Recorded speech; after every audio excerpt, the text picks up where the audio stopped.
Say woo properly one time. 1, 2, 3. That's what I like to hear. Ladies and gentlemen, please welcome to the stage with more clapping and cheering, the magnificent Damien Power!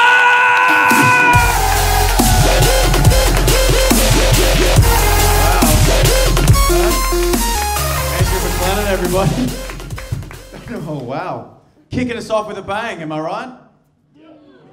All right, you don't have to be so fucking quiet. It's all right. Comedy night, fun times. During doing this job, I spend a lot of time during the day watching TV and stuff, and yeah, busy. Daytime TV, lots of ads. Sex sells, doesn't it, ladies and gentlemen? Sex sells. Every ad's got a sexy man or a sexy woman in it going, buy this dishwasher. Fisher Price or whatever. That's why I like old ads. You ever looked up an old ad from the 1940s or 50s on YouTube? Yeah, you should. It's great, isn't it? No sexy women, no metaphors, no analogies, no tricks, nothing. Just the bare information. I like that, man. Just, you need to buy a car? Buy a Ford car. It's a car.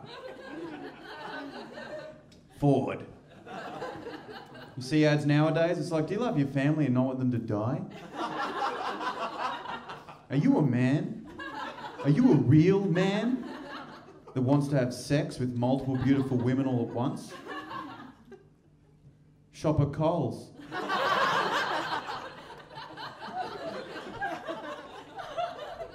Ads are scary, aren't they? On the internet, because Google and Facebook have so much information about us. They know everything about us, our photos, what we say to each other, where we're born, religious beliefs, everything. They know more about you than you know about yourself. And they sell that information to corporations to sell ads to us that are getting more and more personalised to you. You wait. In 6 years' time, the more and more information corporations gather on us, in 6 years' time, you'll open your web browser, there'll be an ad so personal to you. It'll be like, remember that time you were 6 and you dropped a sausage at a barbecue? And then your cousins, and you felt really embarrassed in front of them, and then your dog tried to eat it and you had to shoo it away, and then your mother came over and picked up the sausage with a tissue. Kleenex tissues are the strongest.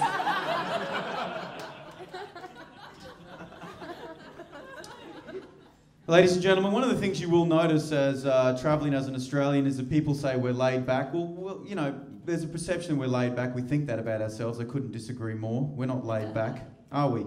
We're the most uptight people I have ever come across in all my travels around the world. Australians are the most rule-following... When I think of Australians, like, they're the fucking rules, mate. You line up here, there's a permit, there's a line, don't go there, mate. Where's your helmet? Don't smoke over there. I'm an Australian, you walk over here, you stay there, mate. I'm in this bit, are you over there? Yeah, they're the rules, mate, over here. Australians, mate. Well, oh, excuse me, mate. Yep, nah, yeah. I went to Brazil. I grew up at the beach in Australia. I went to the beach in Brazil. It was alive. People were singing and dancing, they had drums, they had bonfires, people I didn't even know come up to me going, hey man, here's a drink, man, come to the party, man.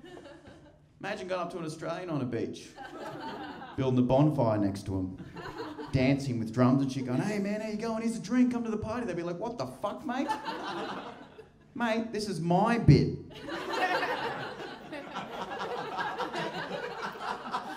Your bit's over there, mate. That's why I've got my towel, that's my bit. We colonised the country so we've got all of our little bits. Your bit's over there. Also, you can't park there longer than 4 hours.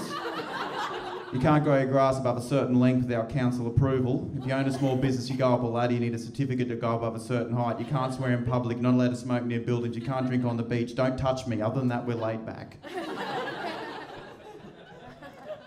You want to go somewhere really laid back, man? Go to Thailand. That's laid back. I had a magic mushroom milkshake on the beach. Pretty chilled out, isn't it? Can't even walk your dog on the beach in this country, let alone take magic mushrooms and talk to it. Hey there, buddy. I don't understand time. Some of the mushroom users laughing at that harder than others. As they should, as they should. Another great thing about being Australian going overseas, you'll get this a lot. Oh, you're Australian, you're racist. We're not all racist, are we, ladies and gentlemen? That's racist. Oh, I'd like to share my opinions with race, and I know you're dying to hear them. Me being a white Australian middle-class male, Let's hear your opinion on something. We haven't heard that.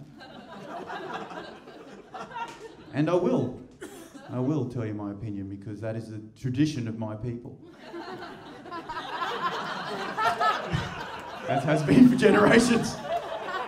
I've been to Africa, Europe, Asia, and America. I've been a lot of places, and what I've learned is that racism happens the most wherever there are people.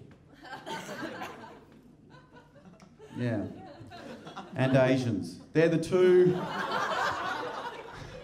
That's obviously steeped in irony. It's a joke, ladies and gentlemen. He's a little bit uneasy because he's Asian, but no, he's not. No, steeped in irony, that bit. But one of the reasons, obviously, we have this stereotype is, you know, well, the international media loves the story on Australian racism. They really do. You notice that when you travel. They love it. Like recently, a Korean man was robbed in Sydney. It was a one-off attack, but the Korean media blew it up to be this massive story that Australian racists were targeting Koreans, which is ridiculous, obviously, because racists can't tell the difference between Koreans and Chinese. That's the whole point. You know what I mean? Like, that's the point of being a racist. There's no racist there. We're the Koreans this week, mate. Which ones are they? I don't know. That's why I got into racism, mate, so I don't have to fucking think. I don't want to have Venn diagrams and shit, mate. I just want to hate. It's hard to imagine an Australian racist actually going to the trouble of understanding the physical and cultural differences between different Asian nationalities and then still being racist. You know what I mean? Like, there's a racist out there right now going, what are you up to, mate? Oh, I'm researching a bit of Korean culture. Oh, wow, look at that, mate. They've got pottery that dates back to 8,000 BC.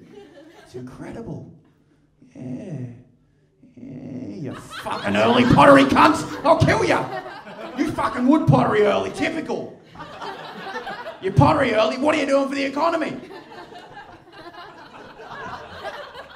Anyway, guys, it's a good note to end on. I think every comedy set should end on early pottery cunts. Thanks for coming to me, Damien Powell. Thank you.